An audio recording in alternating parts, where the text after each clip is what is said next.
E o Jairo daqui a pouco entra, que ele falou que vai entrar. Ah, que bom! Eu acho que ele estava numa banca, alguma coisa assim. Última vez que nos vimos foi em Mas, Londres, né? Aquelas coisas bem chiques. Ah, a última vez estava em Londres quando eu vi o professor. Ah, eu sempre quis falar essas frases assim, elegantes, né? Agora calhou. agora você e o Jair ainda é pior, porque quando vocês se viram em Londres, vocês perderam o voo em É Londres, verdade, né? gente, foi uma cilada, né? É verdade. Tava o início da pandemia, tava começando a se espalhar o negócio. A gente não tinha nem E o ideia, voo de né? você. Não, não. A Nem gente estava ideia. preocupado com uma gripe, né?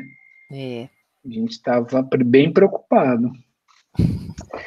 Mas vamos lá, dou por aberta a reunião de hoje do Grupo de Pesquisa em Direitos, Estado e Bioética, sob a liderança da professora doutora Carla Bertoncini e vice-liderança minha. É um prazer enorme estar com todos vocês aqui, e principalmente pela nossa convidada especial, a professora doutora Fernanda Tartucci, da Faculdade Autônoma de Direito de São Paulo e da EPD, da Faculdade Paulista de Direito. Acho que você está nessas duas, né? FADISP não mais, agora é só na Escola Paulista. Você não está mais na FADISP? Eu não te contei? Eu te mandei uma mensagem, eu Não. achei. Não? Ai, meu Deus, saí. Não, não. Saiu, tá só Agora tô no na mestrado na Escola EPD. Paulista também. Que legal. Então ela tá só na EPD, só, né? Porque a gente fala assim, você é só professor, só. Só. Você é só professor. Então, para mim é uma honra enorme recebê-la aqui nesse grupo de pesquisa. Nós temos algumas orientações, professor Jairo aí.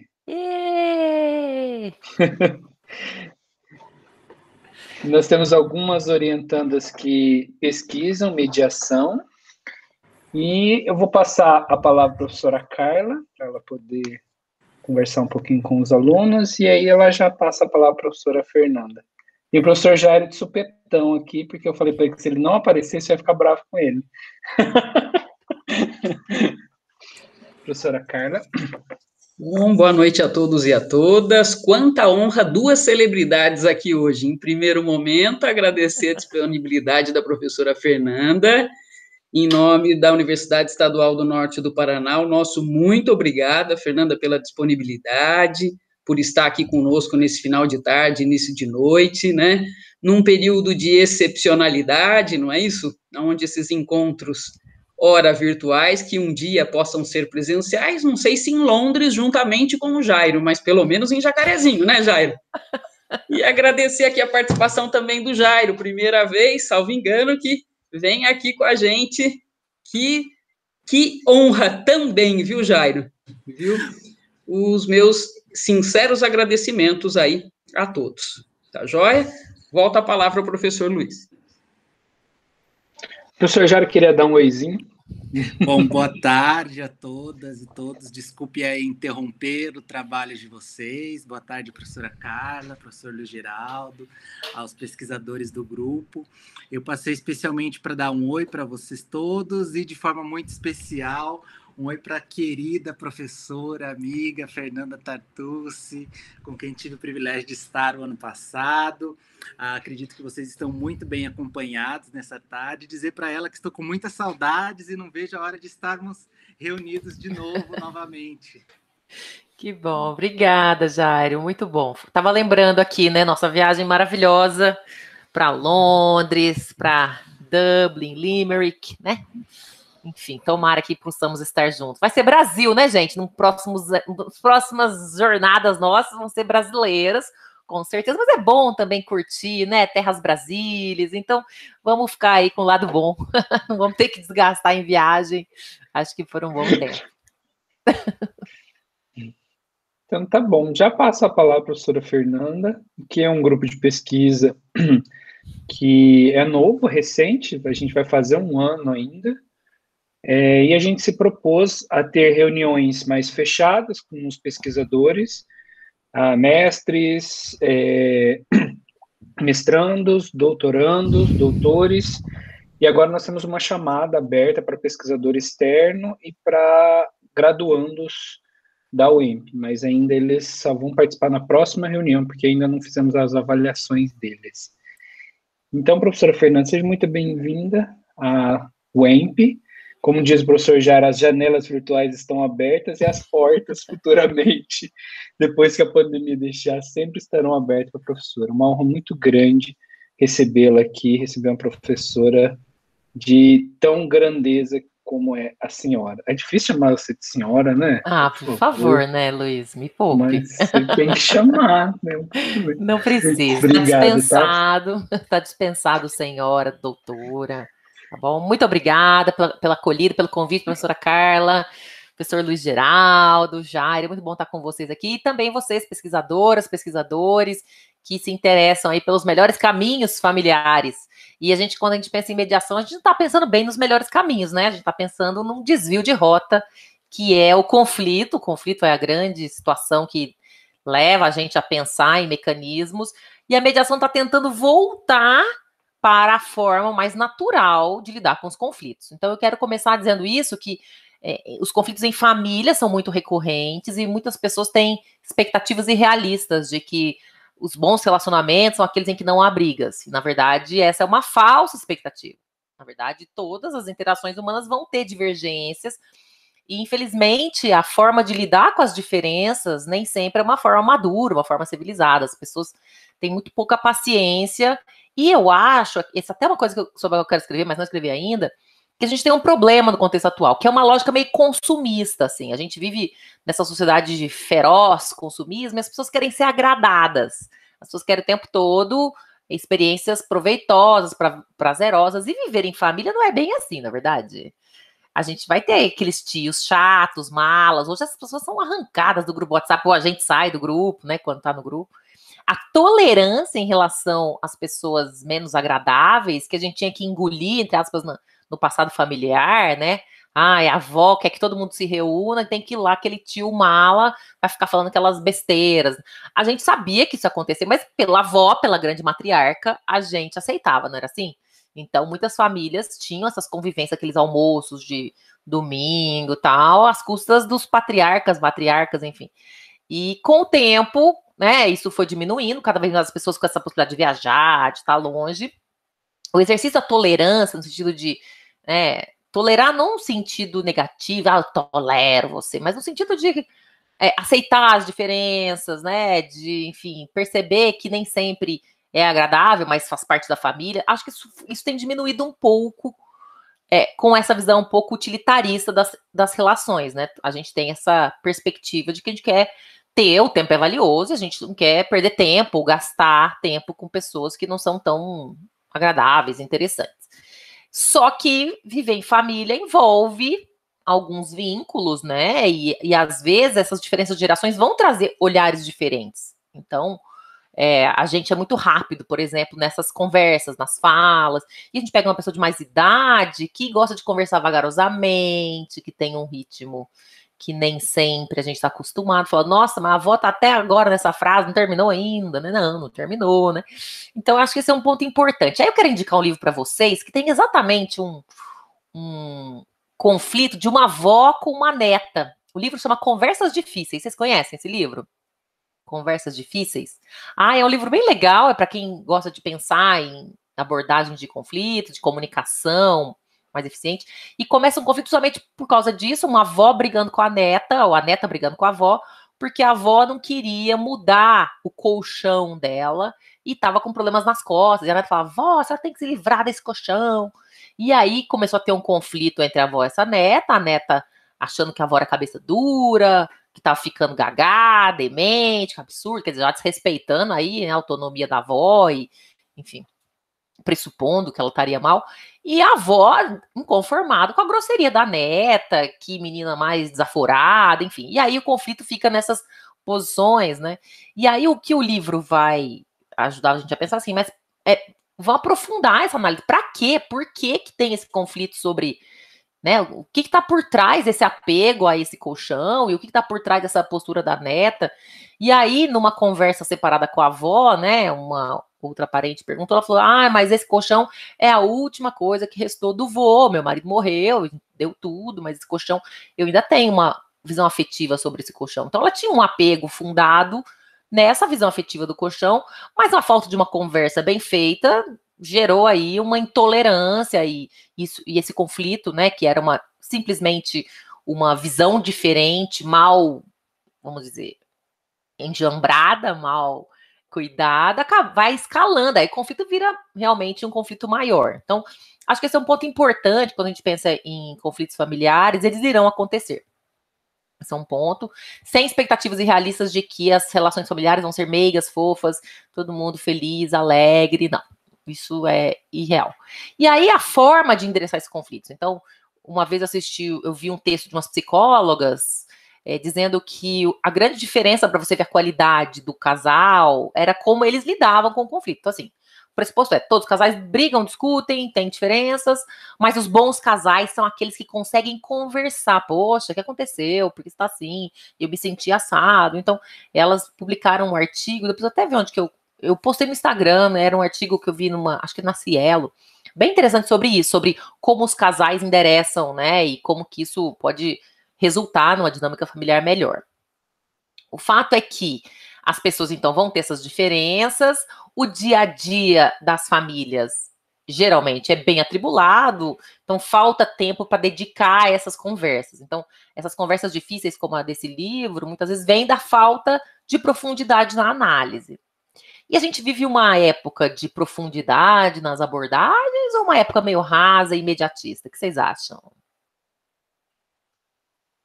A gente tá mais para a segunda opção. Diga, Jairo. Da profundidade de um pires. Bem rasa. Bem raso, né? Eu aprendi essa, né? Que acho que não sei se eu falei para vocês quando a gente se encontrou, né? Tem uma profundidade que não afoga uma formiga num pires. Lembrou, né, Jairo? Não sei se você lembrou. Não afoga a formiga no pires, tamanha, né, a abordagem rasa. Então, essa abordagem rasa, que combina com uma análise acelerada, muitas vezes vai gerar preconceitos, estereótipos. Então, muitas vezes, quando você vai ver o conflito familiar, a pessoa já nem sabe por que brigou, não é assim? Né? Eu tenho um irmão, Flávio Tartus, que é civilista, a gente vivia brigando, depois eu falo assim, não, nem lembro que eu briguei com ele, que a gente brigou? Uai, não, ele aprontou alguma comigo, certamente eu estava certo, ele estava errado, né? Mas eu não lembro mais o que foi. Por quê? Porque muitas vezes é isso, uma coisa entra na outra, aí já mistura. Então, acho que esse é um ponto importante de identificar, assim, que os casais, as pessoas em família, elas vão entrando num circuito de parar de se escutar, porque tem isso também, né? O conflito, quando instalado, então vamos pensar na neta com a avó ou nos familiares, fala, nossa, não dá nem para conversar com essa pessoa, então eu vou evitar falar com essa pessoa para não brigar mais, né? Então, o pressuposto que as pessoas adotam é assim, se eu cortar a comunicação, aí a coisa vai se resolver. Mas na verdade não, aí a coisa vai piorar, porque vai haver uma desatualização de informações, concorda? Eu não tô agora sabendo o que está acontecendo, e as coisas vão mudando, a dinâmica familiar vai mudando, acontece alguma coisa com o filho, por exemplo, né? Imagina um casal que está em vias de separar e tem intercorrências com a criança. Ai, não vou contar, porque a última vez que eu contei, deu errado, então já não falo mais. Então, esses preconceitos, eles atrapalham a comunicação. E aí, o fato de sonegar a informação é um outro problema, quer dizer, a mãe estava certinha até aquele momento, a hora que ela começa a sonegar a informação, ela também fica errada. E aí, todo mundo vai acumulando os ranços, né? Ah, você não falou isso, mas eu não falei aquilo. E aí fica, vamos dizer, a fatura fica muito alta depois para prestar as contas, etc. Então, o ideal é que as pessoas, identificando uma situação que não está funcionando, que as pessoas vão conversar. E aí tem um preconceito com a expressão DR, né? Discutir a relação.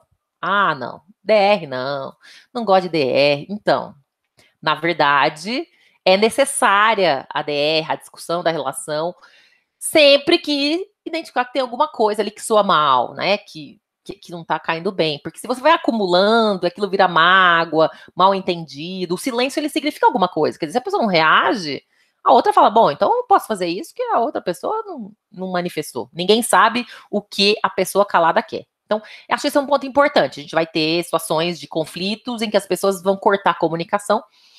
A gente, pensando agora, quando a gente recebe o caso como advogada, a gente recebe, imagine que a gente precisa montar um quebra-cabeça. E a gente recebe umas peças do quebra-cabeça umas peças meio passadas que não formam aquela imagem que a pessoa nos conta, na verdade. Fala, pô, mas tá, e aí você saiu de casa, a criança ficou para trás, agora tem 2 meses. O que aconteceu nesses 2 meses? Ah, eu prefiro nem dizer, né? Eu até brinco, né, que os estagiários, eu advogo na assistência judiciária, né, da faculdade, Direito da USP, onde eu sou advogada orientadora, e a geração nova, assim, muito elegante, fala, ah, eu não quis perguntar, a pessoa não quis dizer. Eu falo, gente, mas que elegância. Não dá para ser elegante na advocacia, a gente tem que ter a linha do tempo. Como é que eu vou convencer o juiz de que houve uma violação se eu não tô nem entendendo o que aconteceu? Então, tem que ir lá perguntar para a pessoa, é desconfortável? É, mas é o conflito. E a gente, se a gente quiser montar esse quebra-cabeça perante o juiz, a gente vai precisar trazer elementos para confirmar essas peças depois. Então, acho que esse é um ponto importante. A gente tem déficits de comunicação ao longo da história desse casal, dessas pessoas que estão em conflito, e o corte na comunicação é responsável por muitas dessas defasagens de informação. Então, a ideia é que a mediação seja uma nova oportunidade de conversar. Lembrando que esse casal, essa família, pode achar que conversar não é uma boa, como eu disse, porque as experiências anteriores geram preconceitos. Ah, não adianta conversar com ele, doutora. Ixi, ele não escuta. Por quê? E aí é muito interessante isso. As pessoas falam, mas eu já falei com a outra pessoa. Então, a minha dica sempre que eu dou é assim, me conte como foi essa conversa. Onde foi? Quanto tempo durou? Ah, não, eu tava saindo da cozinha pro quarto, falei, quero falar com você. Ele fala, eu não quero falar. Aí, tá vendo, doutora? Ele não quer falar comigo. Mas essa foi a negociação direta? Quer dizer, você falou andando pela casa, ele falou que ele não queria. Podia ser que ele não queria naquele momento, daquele jeito, meio limitada, não, a tentativa. Ah, mas eu já tentei falar e não deu. Então, agora o juiz é que vai decidir. Então, acho que esse é um ponto importante. Acho que a consideração da conversa entre o casal, como é que ela aconteceu, se é que ela aconteceu. Muitas vezes eles nem conversaram direito, a não ser pequenas alfinetadas, pequenas, né, situações de provocação, que são comunicações ruins também, que geram mal-entendidos, e aí a situação vai longe. Então, eu acho que esse é um ponto importante. Quando a gente pensa em mediação, a gente está pensando numa nova rodada de conversação, que vai contar com a participação de uma pessoa imparcial. Que eu sempre brinco, né? A mediadora, a pessoa mediadora, ela é uma despreparada útil. Eu ia falar inocente útil, ela desavisada útil. Eu, na verdade, um dia eu usei a palavra ignorante útil, mas ignorante é uma palavra pejorativa, né? Mas veja, quando eu entro no circuito do conflito, eu não tô sabendo de nada, concordam? E o fato de eu ser desavisada é uma boa, porque eu posso perguntar, me conta o que aconteceu. E aí as partes vão me contar, e um dos princípios é a oralidade. As pessoas vão me contar o que aconteceu na frente da outra, que é uma reunião conjunta inicialmente. E ela vai me contando, mas o que aconteceu? Por que vocês estão aqui? Então, o fato de eu não saber é algo que me habilita a ser curiosa, a perguntar como foi, né? E as pessoas estão me contando, mas elas estão me contando na frente da outra. Então, algumas vezes nessa narrativa aparecem elementos novos. Então, assim, praticamente em todas as mediações aparece assim, mas você não tinha me falado isso? Mas quando que foi? Avisei sim, você me avisou? Quando? Então, é muito comum, porque ali elas estão narrando, aquele fato é importante, está sendo dito com clareza, se eu não entendo, eu pergunto. Agora, quando eles estão conversando ali, né, na bagunça do conflito, do seu dia a dia, muitas vezes a qualidade na expressão não é tão grande. Então, esse é um ponto importante. A ideia da mediação é que seja uma chance de clarificações, de conversas funcionarem, né? Não é fácil, de novo, é uma conversa difícil. Possivelmente, ela é muito difícil para as pessoas que estão em conflito, porque falta crença na boa-fé da outra. Então, quando ela fala, doutora, nem adianta falar com ele, porque ele não escuta. Aí eu penso assim, e será que o Poder Judiciário vai escutar, né? Porque quando você tem situações familiares, será que a acolhida do caso no Poder Judiciário vai ser boa, eficiente? O juiz está interessado nessas questões, esses detalhes? Possivelmente não, né? Então, assim, tá difícil achar alguém que escute essa pessoa que está em conflito. Então, sempre que eu vou pensar que eu vou terceirizar a decisão, eu vou ter que considerar isso. Olha, a gente vai ter aqui um magistrado que está muito interessado em saber detalhes, como aconteceu. Difícil, né? O juiz muitas vezes vai querer remeter as pessoas a voltar a conversar para elas mesmas resolverem. Meio que numa postura de quem pariu o Mateus que o embale? Ah, quem mandou vocês terem filho? Vocês que resolvam, eu sou o juiz. Quer ver uma coisa que o juiz fica bravíssimo quando tem que decidir? Até a Andréa Pachá, nossa colega do IBDFAN, que é juíza, ela sempre fala, a ação em que as partes pedem ao juiz para escolher qual é a escola em que a criança vai estudar. Ela fala, que absurdo. Eles não conseguem escolher uma escola, eu, juíza, vou ter que escolher? Então, ela tem um ponto que, assim, realmente o juiz, quando estuda, né, direito, ele não tem elementos de direito educacional ou de oportunidade de conveniência para ajudar a escolher a escola, mas escolheu ser magis, como eu brinco, né? A magistratura tem vantagens e desvantagens e a criança precisa, dada a bagunça dos adultos, ter alguém que defina. Então, o juiz vai ter que decidir. Mas ele só vai fazer isso se ele realmente precisar. Porque ele vai tentar voltar essa questão para as partes, em audiência de conciliação, ou recomendando que elas façam mediação. Então, esse é um ponto também. Acho que a escuta é uma carência, as pessoas querem ser escutadas hoje em dia, e a escuta está em falta. Muita gente quer falar, quer se expressar, o que também é legítimo, mas tem a hora também de calar e escutar o outro, e isso fica, vamos dizer, deficitário também quando as pessoas estão em conflito. Então, a ideia, quando a gente, vou pegar uma experiência, né, sempre que a gente tem um conflito, né, que chega para a gente analisar, é a gente tentar fazer uma análise sobre quais são os interesses das partes. Então, aqui entra no estudo de mediação, né, aquele projeto de negociação de Harvard, que gerou aquele livro clássico, Como Chegar ao Sim, a negociação de acordo sem concessões. E aí, ali no livro, ele tem a proposta do livro, é que as pessoas negociem com base em interesses, com base em méritos, e não com base em posições. Porque a disputa de posições gera ressentimento, né, gera animosidade, raiva. Mas então a gente tem que aprofundar a análise, o que está por trás disso. Então, um ponto importante, ali tem uma lista, né, de interesses que geralmente estão por trás dos conflitos. Deixa eu ver se eu tenho aqui essa lista.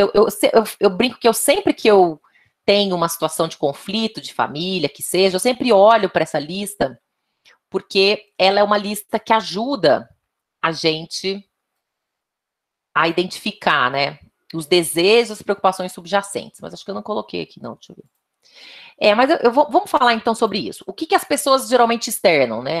Eu quero revisar a pensão alimentícia, ou eu quero negar a paternidade. Então, essa é a postura, a posição externada. E quais são os interesses subjacentes? Na lista, né? O livro Como Chegar ao Sim destaca isso. Quais são as necessidades humanas básicas? O que as pessoas realmente querem? Então, uma delas é reconhecimento, um dos interesses, vamos fazer uma lista. Reconhecimento, pertencimento, bem-estar econômico, controle sobre a própria vida e pertencimento. Já falei pertencimento, reconhecimento, pertencimento, bem-estar econômico, segurança e controle sobre a própria vida. Então, esses são os 5 elementos que geralmente estão por trás do conflito. Então, o que eu comentei? Que toda vez que chega um conflito para mim, eu fico olhando para essa lista, o que está por trás disso? Então, vou lhes dar um pequeno exemplo. Chegou um caso na Assistência Judiciária, que era um caso de uma moça que tinha, né, acabado de se casar, e a pergunta que veio pelo meu estagiário era assim: Tartucci, a filha quer fazer uma ação de oferta de alimentos para a mãe, mas na petição inicial, ela pode ocultar o estado civil dela e o endereço onde ela mora? Então, assim, como é que ela quer? Ela tem que entrar na justiça para pagar pensão para a mãe, sim. E nessa petição inicial, a filha quer ocultar da mãe o estado civil dela e o endereço? Por que isso? Né? Aí eu já fui olhar para minha lista. O que será que está por trás, gente? Uma pessoa que não quer que a própria mãe saiba o endereço. Será que tem a ver com segurança? Né? Ela tem medo da mãe dela fazer alguma coisa? Mas por que ela está fazendo uma ação de oferta de alimentos? Será que ela quer ser reconhecida como boa filha? Será que tem um lance de pertencimento? Eu falei, meu senhor Jário, vai lá me traz essa história inteira que eu quero entender exatamente o que aconteceu. Aí o caso era o seguinte: a filha morava com a mãe e elas tinham parceiros que não se davam. Então o noivo da filha brigava muito com o namorado da mãe Aí eles tiveram uma briga feia, um barraco daqueles mesmo. A senhora idosa, que é a mãe dela, teve uma síncope e foi parar no hospital. E lá ficou se tratando, que ela tinha uns outros problemas. Ficou, acho que mais de um mês fora de casa. A filha estava vencendo o contrato de locação, resolveu entregar o imóvel onde ela morava com a mãe, juntou as coisas e foi morar com o noivo. E se casou com ele lá, rapidamente, tá? Então, ela não queria que a mãe soubesse que ela casou. Veja só, ela queria ocultar o status civil. E não queria que a mãe tivesse o novo endereço, porque achou que a mãe ia ficar bem brava dela ter desmontado. Imagina, desmontou a casa onde ela morava com a mãe dela morava com ela, né? Enfim, não sei se é ela que foi morar com a mãe ou a mãe que morou com ela, porque faz diferença, né? Outro dia eu estava aqui no meu prédio e aí tinha uma senhora idosa, né, que tem um filho médico aqui, tá sempre de branco, carregando umas roupas, né, que ele levou na lavanderia. E aí ela, você conhece meu filho? Meu filho é médico. Ah, sim, já vi, ele é por aqui. A senhora mora com ele? Não, ele é que mora comigo. Eu falei, bom, você vê que ela fez questão de mostrar, né, ser reconhecida como titular ali, né, do apartamento. Então, isso pode ter acontecido. Isso eu não lembro de ter perguntado, mas a casa era da mãe, a filha foi morar com ela, e a filha ousou desfazer a casa, concorda? Só vai piorando, o que quer que seja, é muito ruim. E aí, quando a mãe estava às vésperas de sair do hospital, a filha foi falar com ela, a mãe ficou muito brava, falou, mãe, mas eu desmontei a casa, mas eu quero ajudar a senhora, não quero sua ajuda. E aí ela moveu uma ação, imagina, de oferta de alimentos em relação à filha, né? A mãe, filha contra mãe. Filha contra mãe, gente. A filha vai pôr a mãe de ré num processo, fazendo a mãe ter que procurar defensoria ou advogado. Concorda? A senhora está saindo do hospital. Que abordagem de conflito é essa? Concorda comigo? Sem contar que tem a briga desses personagens, que é o namorado da mãe e o noivo, agora marido da outra. Quer dizer, um processo judicial vai conseguir endereçar e vai conseguir lidar com esse conflito? Não, né? Quer dizer, vai lidar com o recorte do conflito, que é ela faz questão de pagar um dinheiro para a mãe para ficar de consciência tranquila de que ela fez a parte dela, ela quer ser reconhecida como boa filha, mas assim, não quer dizer nada, isso não vai garantir coisa alguma. E eu falei para essa senhora, pode parar com essa petição inicial aí, porque isso aí não é jeito de lidar com esse conflito. Nós temos que convidar essas duas para virem aqui, ter uma conversa, já que elas não conseguem conversar sozinhas. Consegue conversar sozinha? Não consegue. Fica muito nervosa a mãe, então vamos trazer para cá, vamos conversar. Lembrando que a mediação ela é inclusiva, dá para trazer os personagens também, o namorado, o marido. A mediação é inclusive corajosa, né? Porque vai chamar os caras aqui, se for necessário, concorda? Eles são personagens do conflito. Uma vez teve uma situação interessante de uma mediação que envolvia uma criança e os segredos nunca ajudam na mediação. Então, o caso foi o seguinte, a mãe deixou a criança com o pai e foi pro Nordeste, né? Enfim. Aí, você sabe que o pai cuidar da criança sozinho é meio difícil. Ele dá uma terceirizadinha pra mãe dele. Então, é sempre a mulher líder, né, gente? A vó materna tava ali no cuidado com as crianças. Com a criança. E aí, depois de uns 2 anos, a mãe voltou, mas assim, vocês podem imaginar que a sogra mal não podia ouvir falar dessa nora que saiu e deixou a criança por conta dela, né? Então, quando a mãe voltou, ela falou, olha, eu quero retomar o contato com o menino, se possível, eu quero ter a guarda. E aí, o pai dele, primeiro foi, vamos dizer, refratário, depois aceitou participar de mediação. Só que era uma mediação secreta, a mãe dele não sabia da mediação. Porque ele achou que se ele contasse, a mãe dele ia ficar pistola, brava demais dele estar em mediação com a abandonadora ali e tal. Mas a mediação foi evoluindo. Na 4ª reunião, ele falou, ela pediu, eu queria pelo menos visitá-lo aos poucos, para ir pegando de novo, né, o clima com ele e tal. E aí, tá bom, pode buscar ele então sexta que vem lá em casa. Aí, só que ele esqueceu que ele precisava conversar com quem? Com quem que a outra ia buscar? Não sei se esqueceu, né, gente? Homem, às vezes, tem uma liberdade, uma autonomia. Fala, depois elas se resolvem lá, não é assim?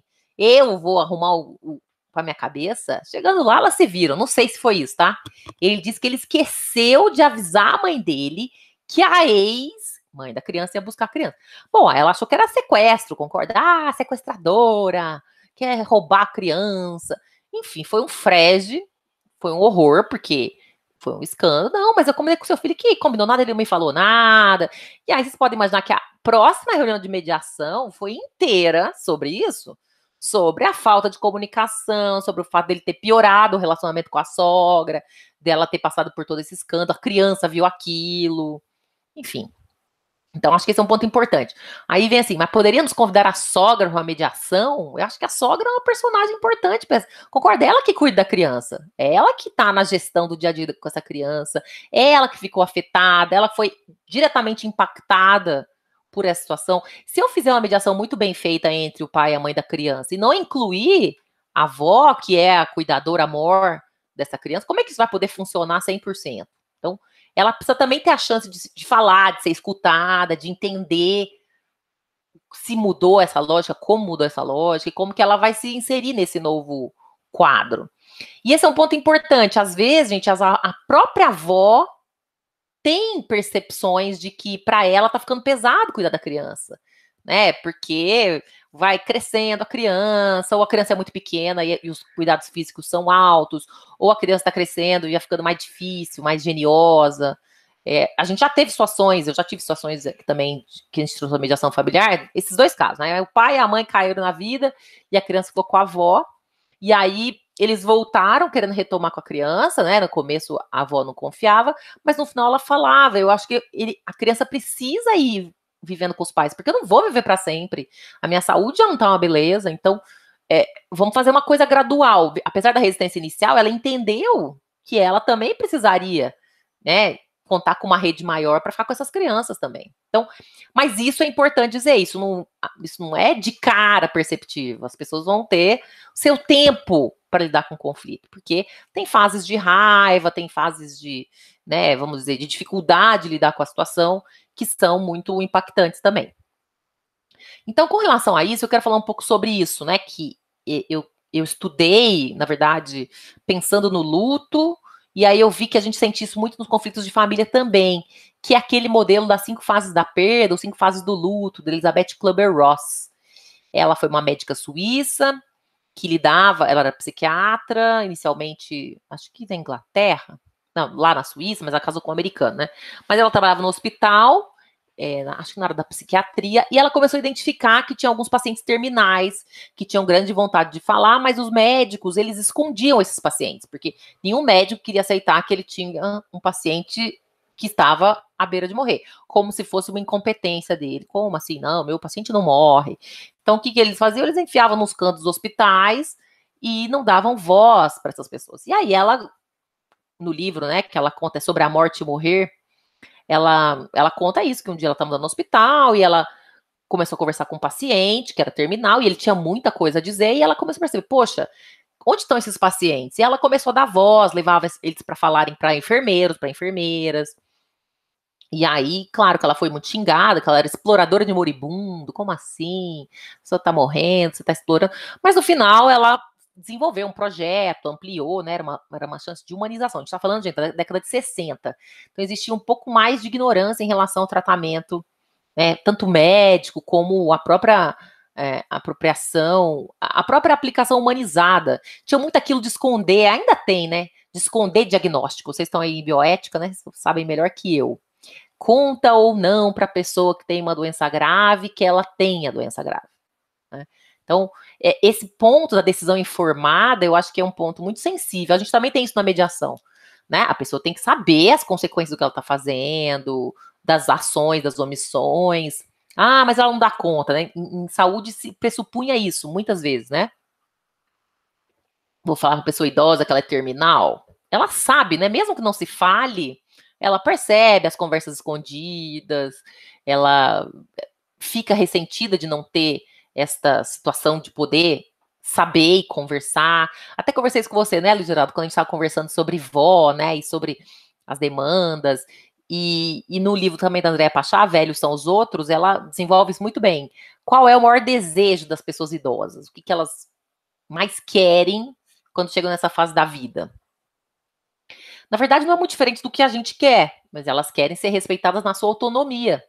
Então, toda vez que a gente dá a entender que ela é incapaz, que ela não sabe o que ela faz, que ela tem que ser cuidada, que a gente sabe melhor do que ela, a gente está violando esse na verdade, desejo humano básico, que é de ser respeitado na sua autonomia. Então, eu acredito, né, como sou muito defensora da comunicação, eu acho que conversas difíceis precisam ter lugar, e você pode dar qualquer mensagem com jeito, consideração, com escuta, mas eu prefiro, né, um cenário em que a pessoa tenha a chance de saber. Ela pode dizer, não, eu não quero saber mais. Aí é uma escolha dela. Não, eu já estou satisfeita, né? Eu não, já entendi o suficiente. Embora, não sei, acho que é raro, né? A sua própria vida, você não quer saber, mas enfim. A pessoa tem direito de saber, né, que ela vai ter uma conversa difícil, que ela vai ter, né, muitas vezes, decisões duras, situações sensíveis, mas isso faz parte também dessa etapa que ela está vivenciando. Então, hoje a gente tem uma preocupação maior com saúde mental, né? E eu sempre percebi, sempre achei que quando a pessoa está mal de saúde, mas ela tem ânimo, ela tem pique, ela tem disposição para enfrentar, o quadro de saúde tende a não piorar, né? Ou a melhorar. Agora, quando a pessoa já entrega, joga a toalha, não adianta mais, aí me parece que realmente a falta dessa alegria ou essa disposição de viver pode comprometer todo o quadro. Mas, enfim, isso é difícil, é pessoal, né? Você pode, Tartucci, em tese eu sou favorável a que a pessoa saiba tudo, mas dependendo do caso, a conversa, né? Isso, claro, vai ser ponderado, né? Conforme o quadro. E tem também os outros parentes, né? Pode ser que os outros parentes não concordem com esse approach, com essa abordagem. E aí, gente, é um caso interessante. Acho que a gente tem uma mediação familiar muito inteligente também para endereçar essas situações. Eu participei de um curso de mediação do IBDFAN e tinha lá uma mediadora que fazia parte de um projeto aqui na capital paulista, no Foro Regional de Santo Amaro, que era um núcleo de mediação que atendia pessoas idosas e com deficiência. Então, o MP era um dos componentes desse núcleo de mediação familiar, porque a ideia era justamente chamar a família para que na mediação eles definissem a forma de cuidado, porque é um dos grandes problemas, né? Quem vai cuidar das pessoas com deficiência? Quem vai cuidar dos parentes idosos? Então, conversar claramente sobre essa rede de amparo, de suporte, pode ser algo muito interessante na mediação, porque nas negociações diretas, nas conversas diretas, muitas vezes os irmãos não se entendem, etc. E talvez na mediação possam surgir ideias, poxa, eu não posso, nem eu moro em outra cidade. E eu me lembrei de um colega meu que é juiz no interior, Fernando Gajardoni, que ele falou, Tartucci, eu tinha uma ação de nomeação de curador, né, antiga interdição, como a gente chamava, né, o CPC ainda chama de ação de interdição, e era um caso de uma idosa que faleceu, tinha 2 filhos morando em cidades diferentes, ela tinha também um filho deficiente que morava com ela na cidade, e agora ela está abandonada, quer dizer, ela faleceu, o irmão deficiente está abandonado, os vizinhos estão tendo que ajudar a cuidar, e aí o Ministério Público moveu uma ação, né, de nomeação de curador, e os irmãos não eram colaborativos, e moravam em cidades diferentes, hein? Então, um irmão em cada cidade, o irmão deficiente na cidade onde morava com a mãe, e os outros 2 em cidades próximas. E ele falou, eu fiz uma obrigação de fazer para esses irmãos serem obrigados a passar 1 mês cada um na cidade, cuidando do irmão deles, deficiente. E eu fiquei pensando, puxa, mas o juiz determinou e o MP vai ter que ficar em cima, né? Fiscalizando, como é que vai ser essa, vamos dizer, tomada de cuidado, a qualidade disso, né? E eu fiquei me perguntando, puxa, será que não é mais inteligente esse formato de engajamento na mediação, né? O MP fazer esse chamado, faz diferença, né? O MP que chama, então ele recomenda fortemente a mediação, o juiz também, as pessoas no fórum ali vão participar. E aí surgem ideias interessantes. Eu moro em outra cidade, mas tem uma prima nossa que acabou de formar em enfermagem, quem sabe ela não vem cuidar do irmão. Enfim, essas ideias vão poder surgir na mediação. A ideia é essa, que eles que conhecem a situação, nessa possibilidade de diálogo, de conversar sobre o assunto, possam trazer essas opções que vão ser inteligentes. E essa é uma vantagem da mediação, me parece, em relação à conciliação, né? Porque na mediação, a mediadora não faz sugestões, ela não apresenta soluções. Então, como ela não faz, eu até só atuei como mediadora, eu nunca fui conciliadora. Então, aquela desavisada útil, não sou produtora de soluções. Então, quem é que vai levar essas soluções? as partes com suas advogadas, defensoras, etc. Então, assim, não há expectativa de que eu vá apresentar a proposta. Então, a proposta vem dessas pessoas. Na conciliação, como a pessoa imparcial pode apresentar soluções, às vezes as partes elas se recolhem à sua autonomia e falam, vamos ver o que a conciliadora fala. Não está certo, não deveria ser assim, né? A conciliadora só deveria falar e apresentar sugestão quando as partes realmente não conseguissem nenhuma sugestão. Mas isso num formato ideal, porque a grande realidade do Poder Judiciário é que tem 15 minutos entre as audiências em muitos lugares e existe um incentivo, um estímulo a que as audiências sejam frutíferas, sendo frutíferas aquelas que redundam em acordo. E aí, gente, esse é um ponto muito sensível também. Hoje ainda eu estava no plantão da Ciência Judiciária, onde eu sou advogada voluntária, e eu estava vendo aqui uma execução de alimentos que tramita desde 2010. Então, tem 11 anos de execução de alimentos. A criança, uma das filhas até já está maior de idade, né? Imagina, porque né, o processo anda. A Isabelle, 2 L's, Y, né, caprichado, que o pessoal adora caprichar nos nomes. A Isabelle, segundo o pai dela, inclusive já falou, pai, porque ela foi morar com o pai uma época, mas ele não conseguiu oficialmente a guarda, então, como ela morou com ele falou, eu paguei in natura os alimentos dela, mas o Igor, o filho, também com Y, o Igor ficou com a mãe. Então, teria a parte do Igor, não teria a parte da Isabelle, essa é a discussão do processo. Aí eu fui olhar de quando que era o reconhecimento dessa obrigação alimentar. De 2005, era uma audiência de conciliação em que ele foi sem advogado. E lá, sem advogado, ele aceitou fazer o acordo, né? Então, acho que esse é um ponto importante também. Muitas audiências de conciliação que a gente via no fórum, quero falar no passado, eu estou esperançosa que mudou, mas às vezes ainda tem. Muitas audiências não eram verdadeiras conciliações, com relatos, perguntas, listas de opções. Eram praticamente sessões ali de conversas curtas para forjar um consenso. Então, uma pessoa sem advogado numa conciliação, numa mediação, tem uma grande chance de não entender todas as consequências, todo o impacto das suas situações jurídicas. Então, e aí o resultado disso qual é? Né? Resolveu o processo, mas aquilo não resolveu a crise de direito material, porque logo depois se seguiu inadimplemento e está aí há 11 anos na justiça. Bom, mas já que tenha funcionado por algum tempo, né? Mas ainda estamos com essa disfunção familiar ocorrendo. Então, a presença de advogado, advogada nas mediações, conciliações, ela é importante justamente para que as consequências jurídicas sejam bem compreendidas pelas partes. Que quando elas vão aderir ao resultado ou fazer uma proposta, elas tenham consequências sobre isso. Então, acho que essa noção de participação com o advogado, advogada, às vezes é objeto de algum preconceito, né? E em situações de família, às vezes tem até uma vontade de advogado de não participar. Então, eu vou dar um exemplo. Outro dia, uma advogada atuante aqui em São Paulo falou, Tartus, eu estou participando de uma mediação de família, estamos na 3ª sessão, mas eles ficam contando detalhes do casamento, desencontros, desaforos. Sério que eu tenho que estar lá? Ela me perguntou. Aí eu olhei para ela e falei, você quer saber da importância de estar lá? Ela falou, sabe o que eu acho, sinceramente? Que o advogado podia participar da primeira e da última. Essas conversas todas para aparar as arestas, esqueletos no armário, a gente podia não estar lá. Né? E aí, no final, quando eles acharem que estão chegando perto da parte jurídica, a gente entra. O que você acha? Falei, olha, é um formato possível, é só combinar isso, né? E aí você combina com a cliente, né? O seguinte, olha, eu não estou participando da mediação, mas se surgir durante a conversa alguma dúvida jurídica, você me telefona, dá uma pausa na mediação e eu te respondo. E aí, com isso, vai ter uma participação.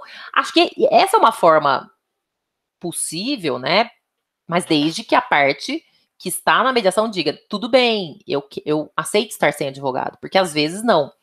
Né? Às vezes a pessoa se sente insegura. Eu já participei de mediação familiar, empresarial, familiar, em que ela falava, eu não quero estar na mediação sozinha com ele, eu quero que o meu advogado esteja, né? E nesse ponto, a lei de mediação, a lei 3.140 de 2015, no artigo 10, a lei vai dizer, olha, as partes podem estar acompanhadas do advogado. Agora, parágrafo único do artigo 10. Se uma parte estiver com o advogado, a outra tem que estar.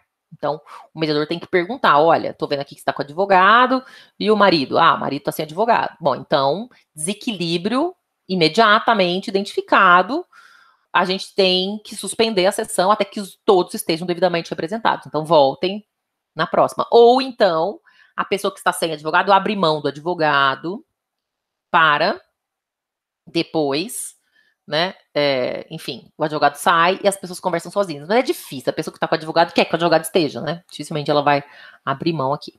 Então, a lei de mediação, ela tomou partido em relação a isso. Se uma parte está representada, a outra tem que estar com o advogado.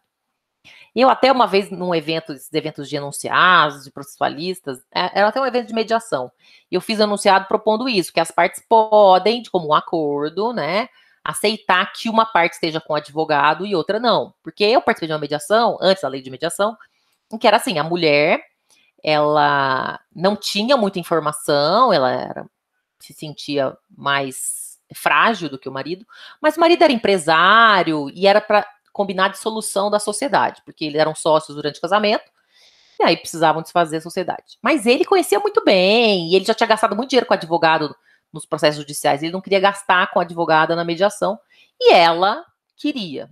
Então, foi uma mediação que eu fiz em que essa sensação de desequilíbrio não estava presente, porque ele tinha informações suficientes, ele escolheu estar sem advogado por uma questão de custo, e em nenhum momento ele se sentiu inferior, nem com falta de informação, entende? Ele era bem sabido, assim. Né?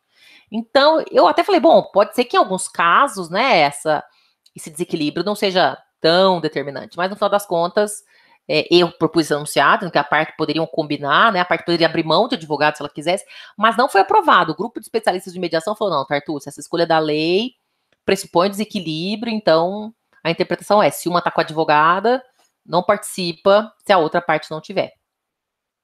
Apesar dessa regra legal, o dispositivo é expresso, o judiciário não gosta dessa regra, né? O judiciário quer aproveitar toda e qualquer pseudo-oportunidade, mas que vai virar oportunidade de, se der para fechar um acordo, eliminar o processo e ser menos um no acervo milionário de causas que o judiciário tem por aí. Então, o judiciário gosta bastante de fechar acordo, audiências frutíferas, como eu chamo, entre aspas, e aí temos bastante essa discussão de, a parte chegou na audiência sem advogado, a pessoa é maior, capaz, por que ela não pode fazer acordo?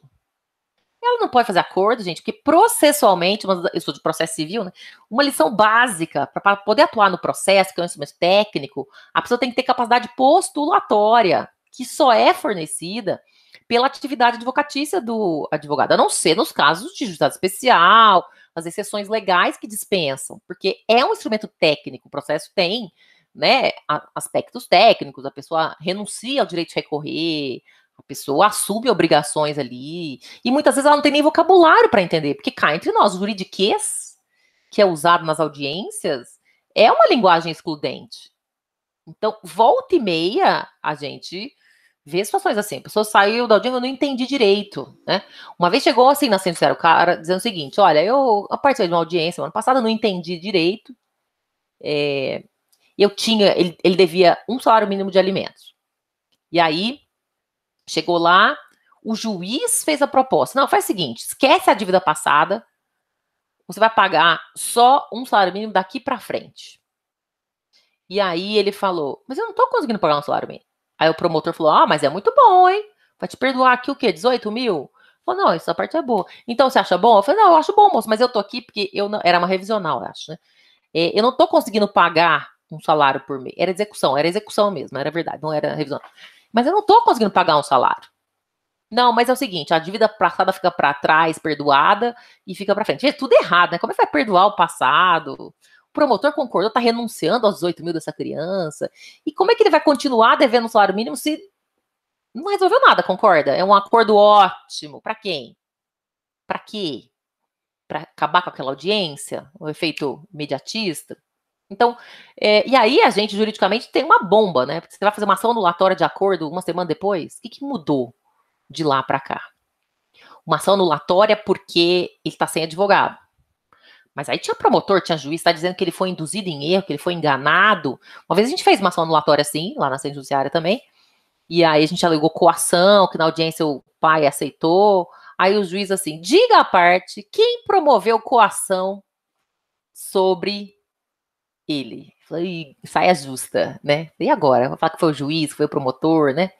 Aí o estagiário muito hábil criou lá uma tese. Não, veja bem, é uma pessoa desinformada, não conhece temas de justiça, ele ficou coagido pelo contexto do poder judiciário, da sua vulnerabilidade, quase uma autocoação, gente. Então, também não exagera, é culpa exclusiva da vítima daqui a pouco, né? Mas é isso, assim, ele foi premido pelas circunstâncias e pelas falas incisivas, pelo tom, né? E aí o juiz, tá bom, cite-se, ele deixou seguir o processo.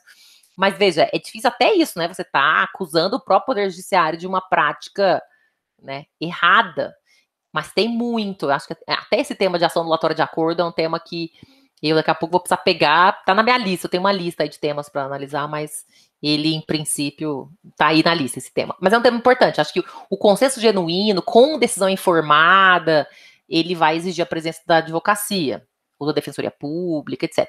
E o Código de Processo Civil é claro nesse sentido, né? O 334, parágrafo 9º, fala isso. O 695, creio que é o parágrafo 4º, fala disso, tem que ter presença de advogado, mas ainda há tribunais resistindo, porque muitos reclamam que o advogado é uma pedra no sapato de quem quer fazer acordo. E, na verdade, essa visão é completamente equivocada, né? Porque o advogado é que vai dar a informação jurídica adequada para que a pessoa tenha decisão informada, um dos princípios da mediação, segundo o artigo 66 do CPC, e aí ela possa tomar decisões informadas e que vão contar com adesão genuína, com consentimento verdadeiro. Então, acho que é uma falha de percepção e que acaba impactando na qualidade dos processos, né, do próprio consenso ali.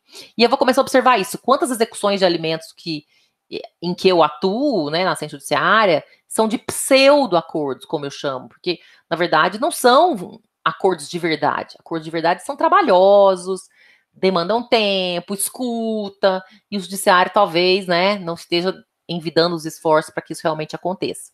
Mas acho que é até um tema interessante de pesquisa, né, que vale a gente pensar, e vou ficar de olho nisso também, para a gente poder entender. Tudo bem? Falei pra caramba, olha como passou o tempo. Eu, então, vou encerrar por aqui e ficar disponível para vocês para as perguntas. Obrigado, Fernando. Nossa, eu anotei algumas perguntinhas aqui, só que aí eu vou passar a minha vez, que o que importa para a gente aqui, nós temos a Priscila Miranda, que ela faz a dissertação dela na área de mediação. E antes dela começar aqui, eu só queria pedir para vocês entrar ali na enquete e aproveitar ali se você é mestrando, doutorando, comunidade externa, por conta da lista de chamada que a Natalina está me cobrando. Nós temos a secretária do curso que ela adora cobrar as listas para nós professores. E aí ela quer a lista de quem está participando efetivamente dos grupos de pesquisa. Então eu queria que vocês só colocassem ali, porque aí sai uma lista automática para mim. E aí eu já passo a palavra para a Priscila, depois eu faço as minhas perguntinhas, que não são muitas, não, são só umas 15.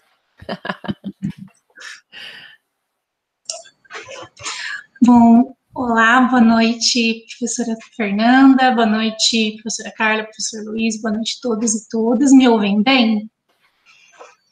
Bom, professora Fernanda, é uma satisfação imensa, né, contar com a tua presença aqui hoje, poder te ouvir, né, agradeço, inclusive, pela tua presença, pela tua fala, e também pela professora Carla, professor Luiz Geraldo, proporcionarem esse espaço para que a gente possa fazer esse ambiente de troca, de debate.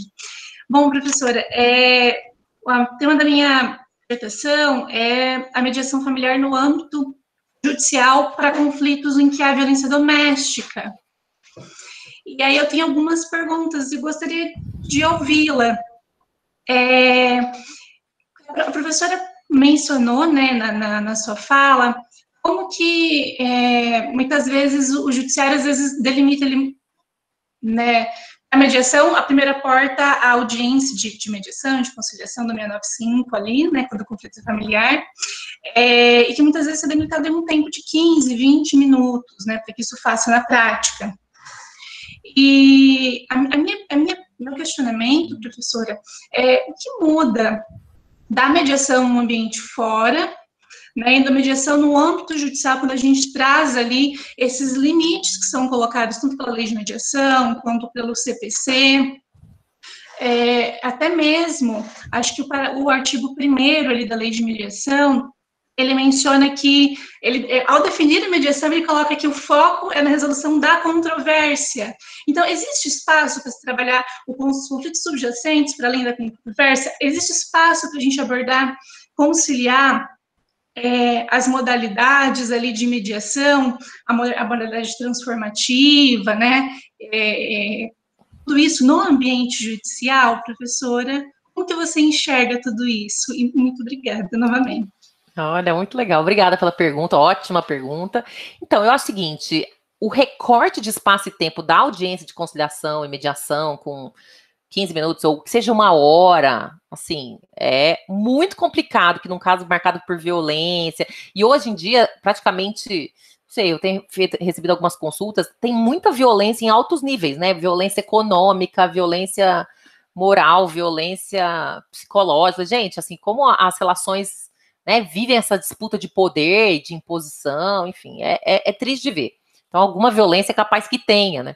Mas pensando, assim, no quadro da violência mais evidente, né, nos casos de violência física, de agressões ainda mais evidentes, a própria audiência de conciliação e mediação, o juiz fazer ali com advogados, com as partes, me parece, assim, bastante complicado de saída a gente pensar nessa audiência de conciliação e mediação do CPC, pura e simplesmente. E aí, Priscila, tem uma experiência bem interessante aqui em São Paulo, que é anterior ao CPC, que é a do Projeto Íntegra. Você já ouviu falar?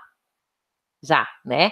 A do Projeto Íntegra, ela é tipo um convênio, a parceria público-privada, e aí o Poder Judiciário encaminha o caso do Projeto Íntegra, que tem uma fase de triagem, uma fase de entrevistas separadas, depois uma fase de pré-mediação com casais trocados, até que as partes estão habilitadas a chegar na mesa. Então, esse é um tipo de design de sistema de solução de disputa, que é um desenho para, em casos complexos, em casos que envolvam situações sensíveis, você ter uma preparação para, né, que o conflito seja endereçado, etc. Então, ali você vai ter entrevista, você vai ter adesão das partes, e ali, me parece, vai ter algumas sessões, alguns encontros que vão preparar as pessoas para esse cenário.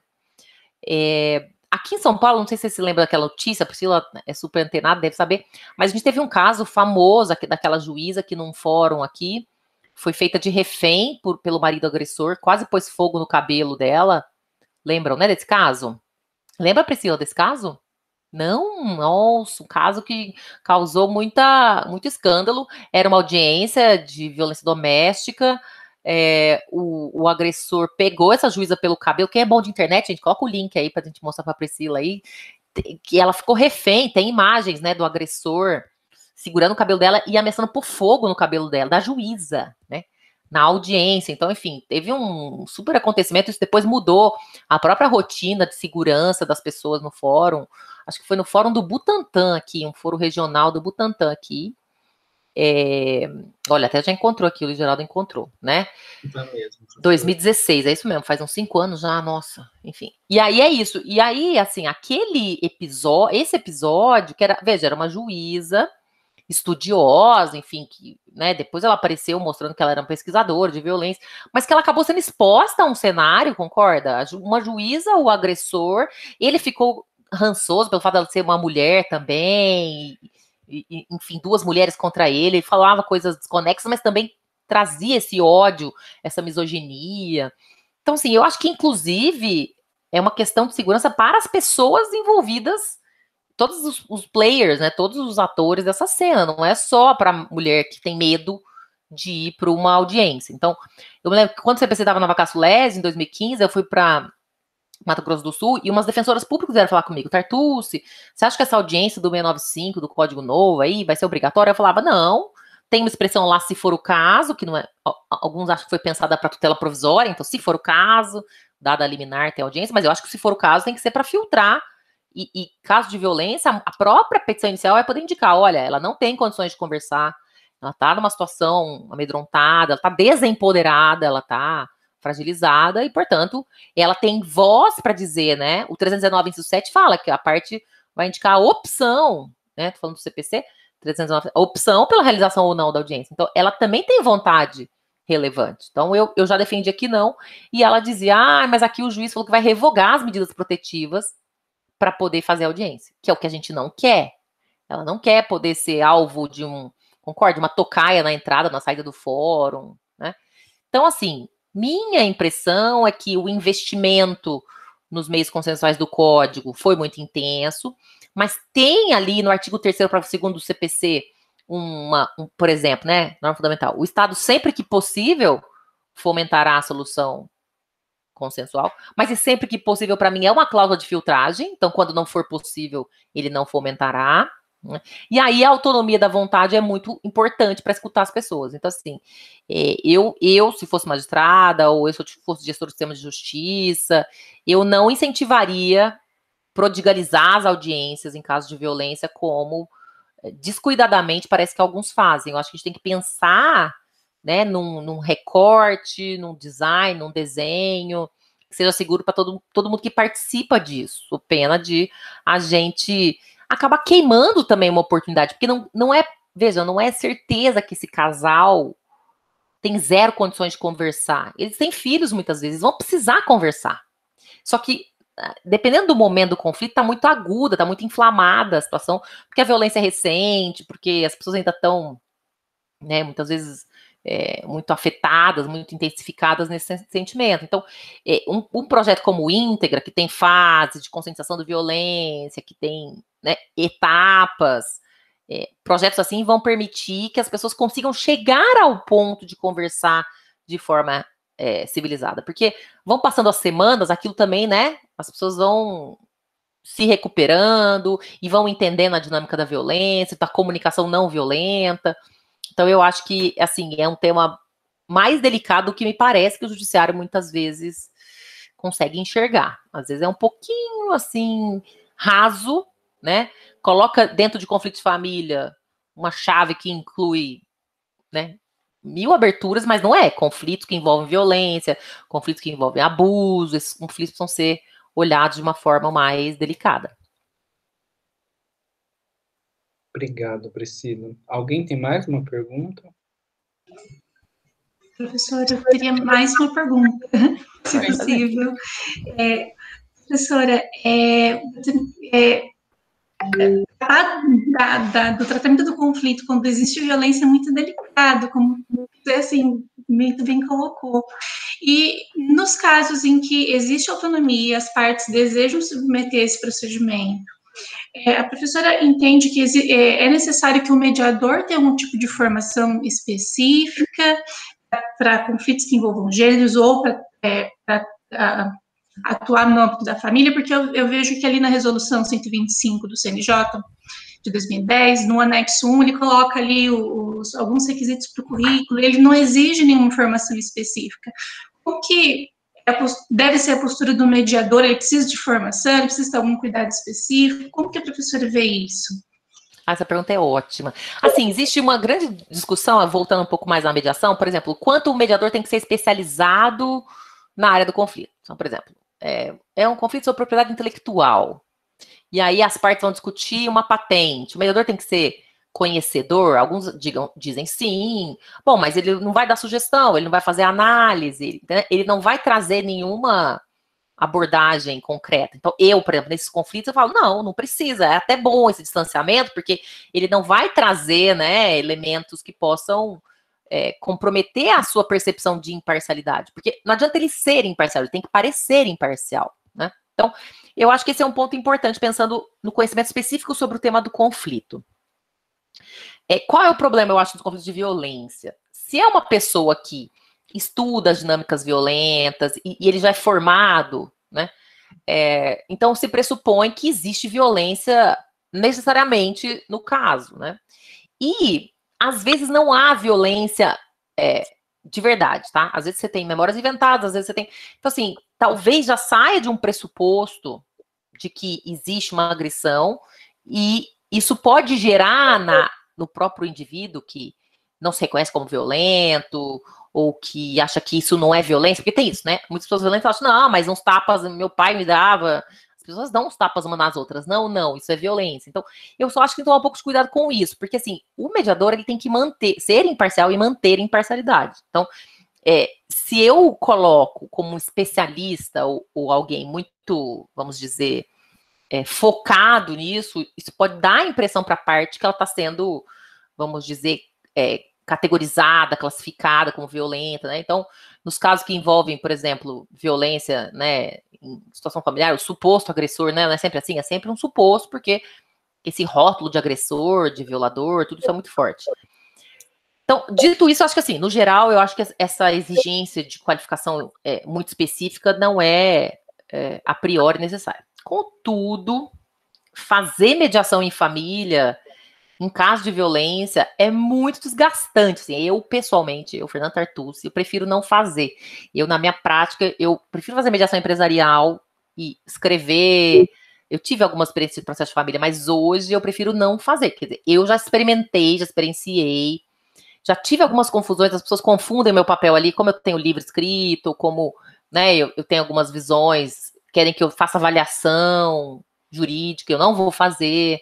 Então, olha que interessante, na mediação empresarial não me cobram, entre aspas, isso, entendeu? Eles não têm expectativas de que eu vá ser alguém que vai falar sobre o mérito do conflito. Na de família eu já senti isso, então eu falei, então eu prefiro fazer mediação empresarial.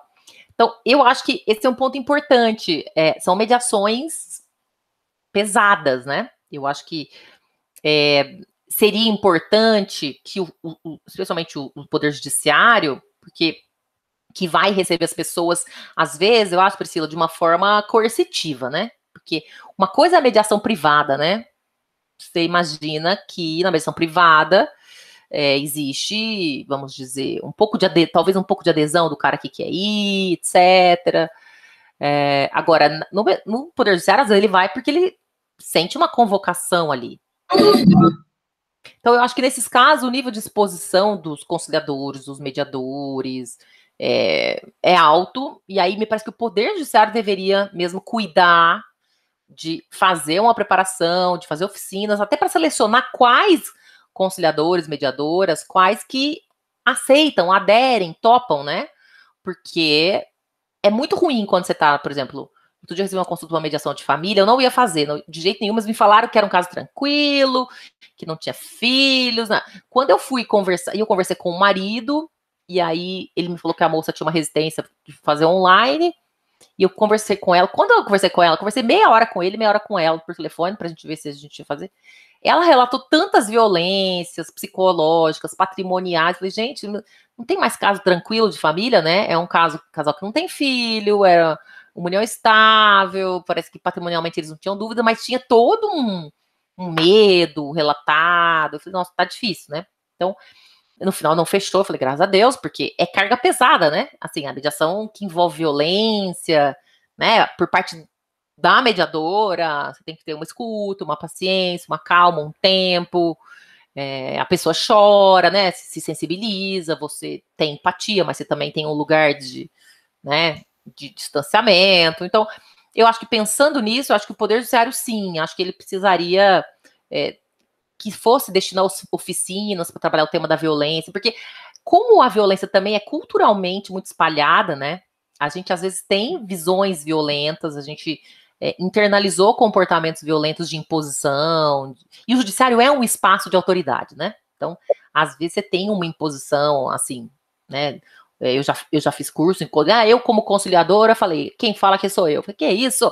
A pessoa não está entendendo quem tem a fala, né? Então, eu acho que esse é um ponto importante. Acho que o judiciário, né, para segurança e melhor todos, deveria pensar em estruturar essas oficinas, pensando, né, no seu próprio, vamos dizer, pessoal. Uma vez eu estive em Manaus tinha lá o Gildo, que é um magistrado que é do IBDFAM, ele me levou lá para conhecer o Núcleo Avançado de Conciliação, então ele não fazia conciliações, quem fazia eram, né, as suas equipes de conciliadores e tal, e ele contou que toda sexta-feira eles tinham um momento que era o momento da equipe, um momento de conversa sobre os casos, da equipe poder desopilar, ventilar situações sensíveis, poder trocar ideias, né, porque é carga pesada mesmo, né, e ele falou, Fernanda, tô pensando em fazer isso todo final de tarde, um momento de café, um momento, porque as pessoas saem muito tensas às vezes das reuniões, né, e alguns casos são pesados. Então, eu acho que esse cuidado, né, com quem cuida dos cuidadores, né, quem cuida de quem está ajudando a cuidar, seria importante no prisma pessoal, humanista, mas também técnico, pensando nessa situação da comunicação não violenta, e talvez até para fazer uma seleção. Olha, você foi habilitada como mediador conciliador, agora tem um módulo aqui para a gente falar de casos sensíveis, casos de violência, até para ele tentar pegar a vocação, né, Priscila? Porque, concorda? Pode ter algumas pessoas que falam, não, eu aceito, eu quero, eu me sinto preparado, outros falam assim, não, nesse momento não. Acho que até para respeitar também, né? Então, voltando na chave da decisão informada, também para mediadores e conciliadores saberem o que eles podem encarar e que ferramentas eles têm, se eles dão conta de usar, etc. Obrigado, Priscila. Eu anotei algumas coisas aqui, mas o que mais que eu gostaria que você comentasse, eu já até teve um diálogo sobre isso, mas por conta do tempo também, né? A gente às 19h30 tem que acabar, tem gente que tem horário de aula, entre outras coisas, também não quero ficar explorando.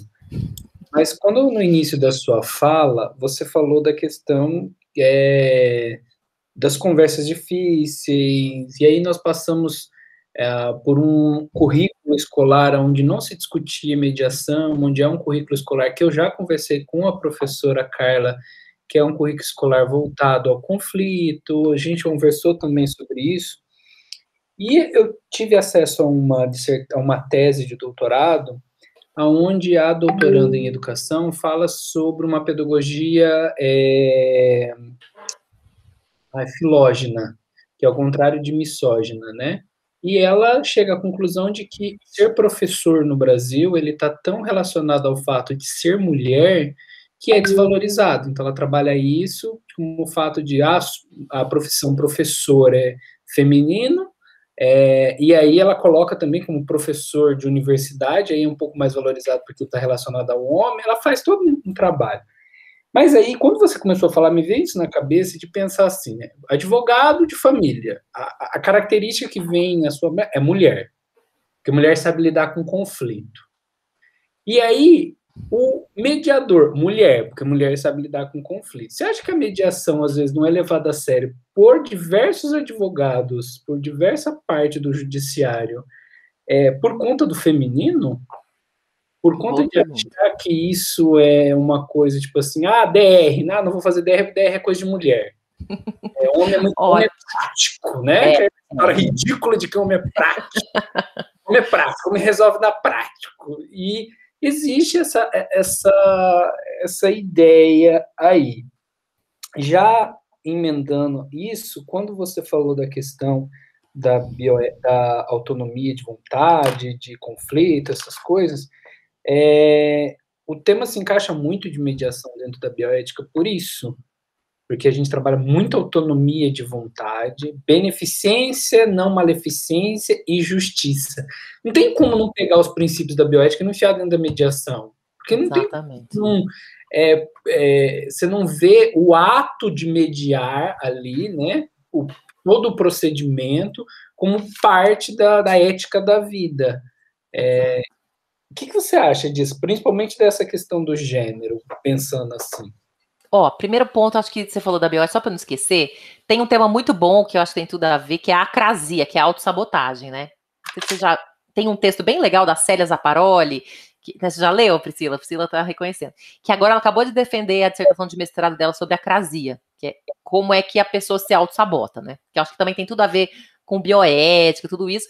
E eu acho que essas expectativas imediatistas muitas vezes geram acordos ou atitudes assodadas, apressadas, como, né, que seja do juiz chamar para uma audiência de conciliação um conflito que está, assim, né, escalando muito.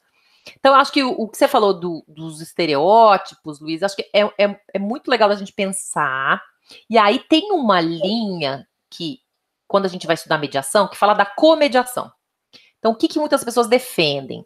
Que quando você vai ter mediação de divórcio, por exemplo, talvez seja interessante você ter uma comediação, um homem e uma mulher, por exemplo, para que a pessoa se sinta representada. Então, assim, se for todo mundo homem, mediador homem, marido homem, advogado homem, a mulher muitas vezes fala assim, poxa, mas esses homens não têm paciência, acham que eu sou prolixa, né?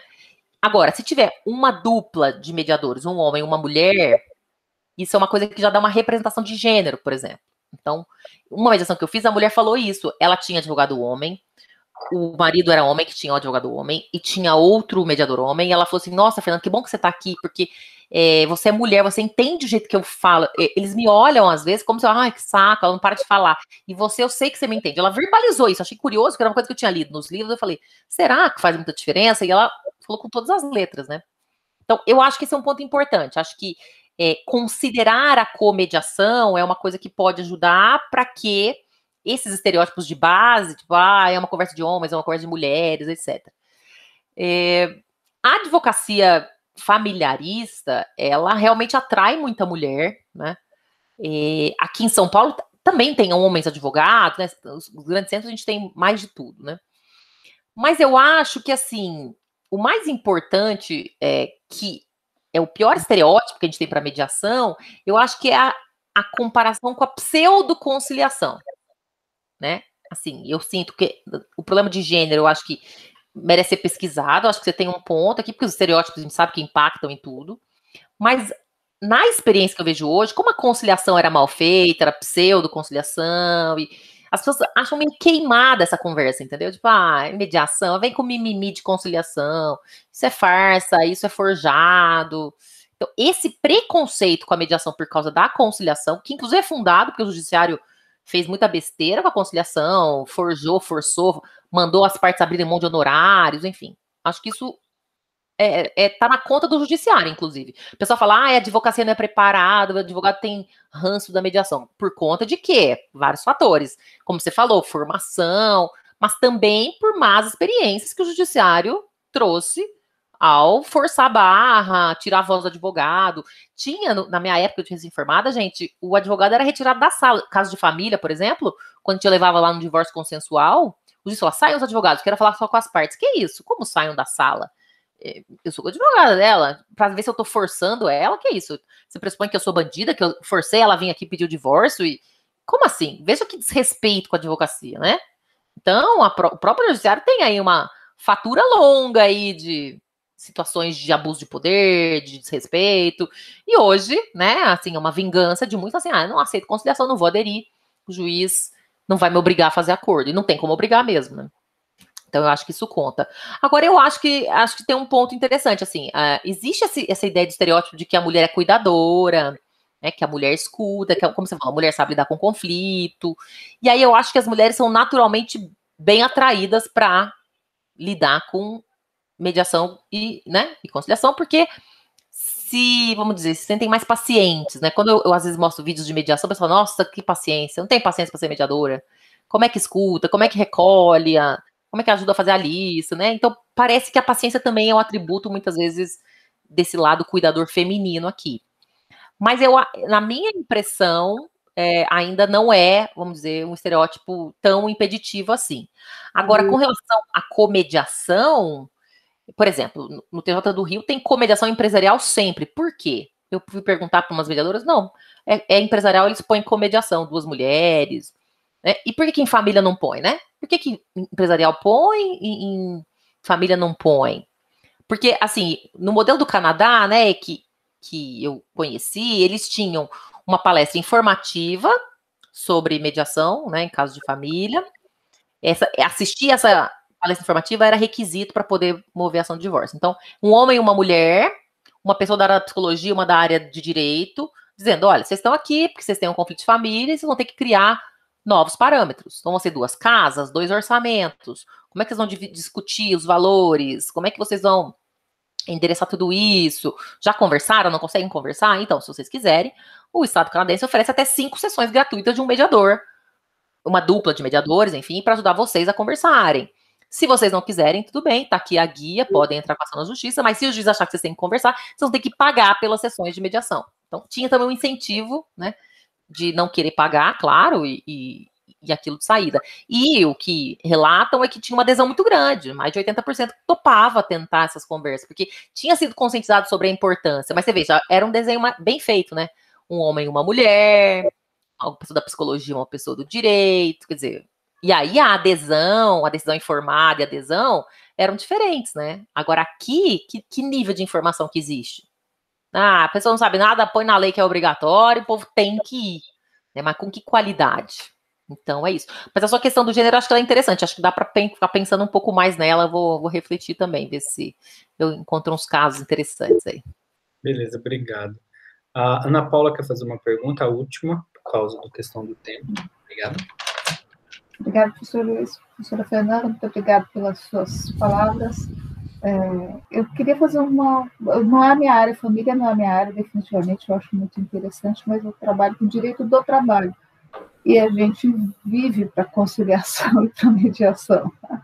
E nós estamos com uma política nova de solução adequada dos conflitos instaurados e também dos que ainda não foram instaurados. Inclusive, na questão da formação, o nosso Conselho Superior da Justiça do Trabalho exige uma formação específica para mediação, não na área do direito material e do direito processual, mas sim na área de mediação e de conciliação, para que o mediador tenha uma possibilidade de fazer essa aproximação da maneira adequada.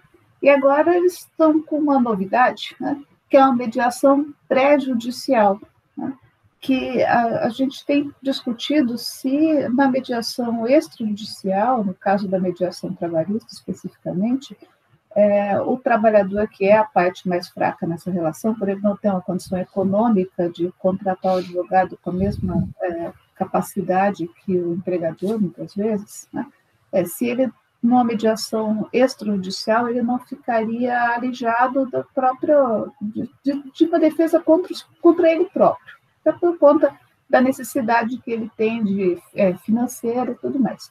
E nós estamos implantando um sistema de mediação pré-judicial em que as partes interessadas, elas apresentam em juízo, um mecanismo bem formal, o interesse delas em terem uma sessão de mediação ou de conciliação, não sei justo, na Justiça do Trabalho, sem a instauração de processo. E só se conseguirem chegar em alguma solução desse conflito é que vai ser documentado isso e vai ser formalizado o acordo. Né? E eu queria que a senhora falasse a respeito disso. Você acha que isso é viável para conflito de família? Se isso é viável mesmo para os conflitos trabalhistas? Qual seria a sua opinião em relação a essa modalidade que está sendo implantada agora no Judiciário Trabalhista? Legal, obrigada pela pergunta. Olha, eu tive uma orientanda que escreveu sobre mediação prévia, né, em conflitos individuais de trabalho, que ela me contou que ela foi impactada por uma experiência interessante. Ela é advogada de uma empresa, e aí uma delegacia regional do interior de São Paulo, uma delegacia do trabalho, convidou-a para uma mediação, ela representando a empresa. Era um indivíduo que tinha uma reclamação de que a empresa não teria entregado para ele a carteira de trabalho. Então, ele foi na delegacia do trabalho, o trabalho tinha lá um mecanismo de mediação, e aí chamou, ela foi como advogada, foi com a preposta, e aí lá tiveram uma conversa sobre isso, né? E assim, eles se conheciam, porque mandaram a moça que tinha feito a rescisão dele, né? E aí, segundo a Norma, que foi minha aluna, ela falou que foi uma conversa muito boa, a mediadora perguntou o que tinha acontecido, e aí a proposta falou assim, mas seu João, o senhor não lembra? Eu lembro de ter entregado a carteira para o senhor. A gente mudou, então tá tudo em caixa, eu não sei onde que o recibo foi parar, tal. O senhor não lembra que eu te entreguei? Ele falou assim, será que você me entregou? Eu acho que eu mudei, eu devo ter perdido. E ela falou, não, mas o senhor quer? A gente faz uma nova carteira, a gente anota para o senhor de novo. E aí eles combinaram isso lá. A Norma, que era minha aluna, ficou encantada, falou, gente, isso se não tivesse sido endereçado assim, não tivesse uma conversa franca, clara, isso teria virado um conflito trabalhista com um monte de pedido de verba nada a ver, concorda? Porque o advogado vai colocar na linguagem jurídica, o senhor me conta mais aí, né? Isso ia virar um conflito muito maior, né? Que talvez nem atendesse ali que ele queria, que era a carteira dele, ia virar um grande problema. E aí ela resolveu escrever sobre isso, mediação individual, tal. E aí eu acho que esse é um ponto importante. O caso dela foi uma delegacia regional do trabalho, né? Não era no judiciário. O judiciário é sempre um player, um jogador complicado, porque ele é depositado de expectativas e de um peso institucional, né? Ele tem uma autoridade. Então, a pessoa que é convidada, por exemplo, para uma sessão ou audiência não Sejusc, tem lá o logo do tribunal, você concorda? É um convite para mediação. Mas tem lá o logo do Tribunal de Justiça. As pessoas leigas não têm clareza em relação a isso. Pô, me pôs na justiça. E isso pode acirrar o conflito, concorda? E a experiência que a gente tem do juizado, por exemplo, as pessoas que vão sem advogado, né? Existe um déficit de informação grande. A própria ideia do justo postulante na justiça do trabalho, que foi pensada no passado como facilitadora de acesso à justiça, tem isso nos alimentos também, em família. Com essa complexidade jurídica, gente, olha o tanto que a gente estuda direito, né?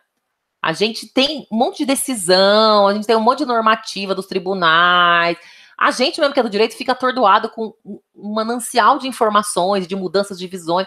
Imagina uma pessoa normal, entre aspas, leiga, como é que ela vai ter plena decisão informada a respeito daquilo? Então, veja, eu acho que se o conflito é simples, né, é uma coisa, o exemplo dela era bem pontual, o indivíduo tinha dúvida em relação à carteira, e foi uma coisa que ele conseguiu endereçar, né, o advogado não fez falta ali. Mas, no geral, né, quando você tem casos de conflitos que envolvam vários elementos, será que ele tem decisão informada? Será que ele sabe? Né? Então, por exemplo, o que o juizado especial tem na lei 9.099? Existe lá uma regra que é assim, o autor está sem advogado. Se o réu chega com advogado, o tribunal tem que oferecer, tem que ter um plantonista da OAB, alguém que, pelo menos na audiência, vai dar um suporte para essa pessoa, né? Dar informações jurídicas.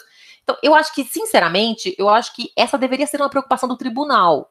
Apesar dos tribunais acharem que advogado atrapalha, que é melhor sem, é mais fácil que o advogado é uma pedra no caminho, porque ele cobra honorários e cobra mesmo.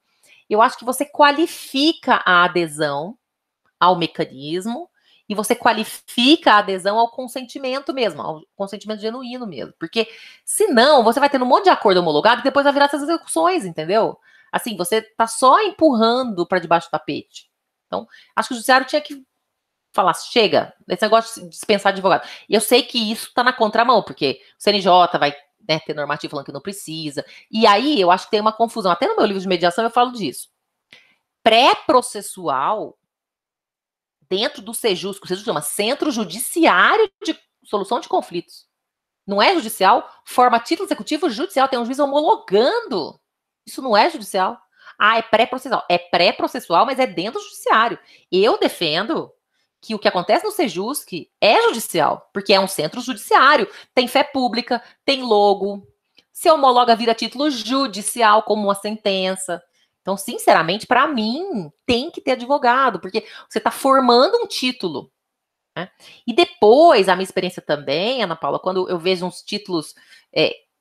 Veja, o conciliador, ele não é especialista na área, né? Como você falou. Aí coloca lá uma verba líquida no acordo. Homologa aquilo. Todo dia chegou pra gente. Bom, vai dividir o bem do casal. Bom, mas quanto por cento? Porque ela colocou lá o FGTS, ela pagou 60% com o FGTS, e eles estão... Os 40% que é pra dividir, mas o acordo não falou. É ilíquido, entendeu? Aí alguns falaram, não, mas você não falou, é meio a meio, onde tá escrito isso? Eu vou ter que anular, eu vou ter que liquidar.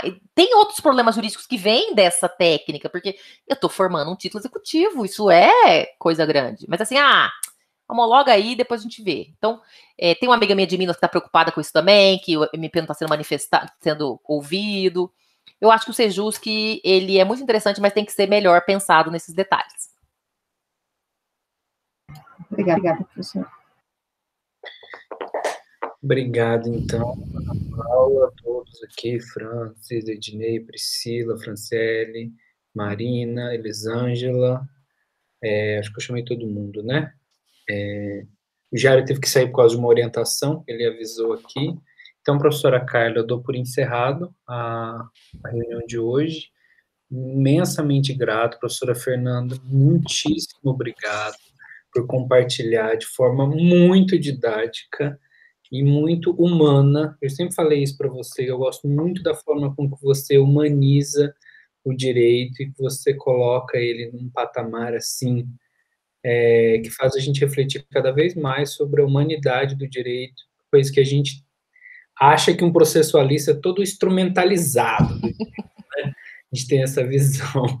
É só instrumento, só prazo, data, segue a regra e tudo bem, mas não, essa humanização eu gosto e admiro bastante em você. Muitíssimo obrigado. Então, bom fim de noite aí, início de feriado, amanhã feriado, né? Então, para todos e todas, muitíssimo obrigado, tá bom? Tchau, tchau para vocês. Vou até parar de gravar aqui. Muito obrigada, Fernanda. Até a próxima, hein? Que seja presencial, se Deus quiser. Deus quiser. Obrigada, gente. Tudo de bom aí, bons estudos, bons caminhos. Até mais. Tchau. Tchau, gente.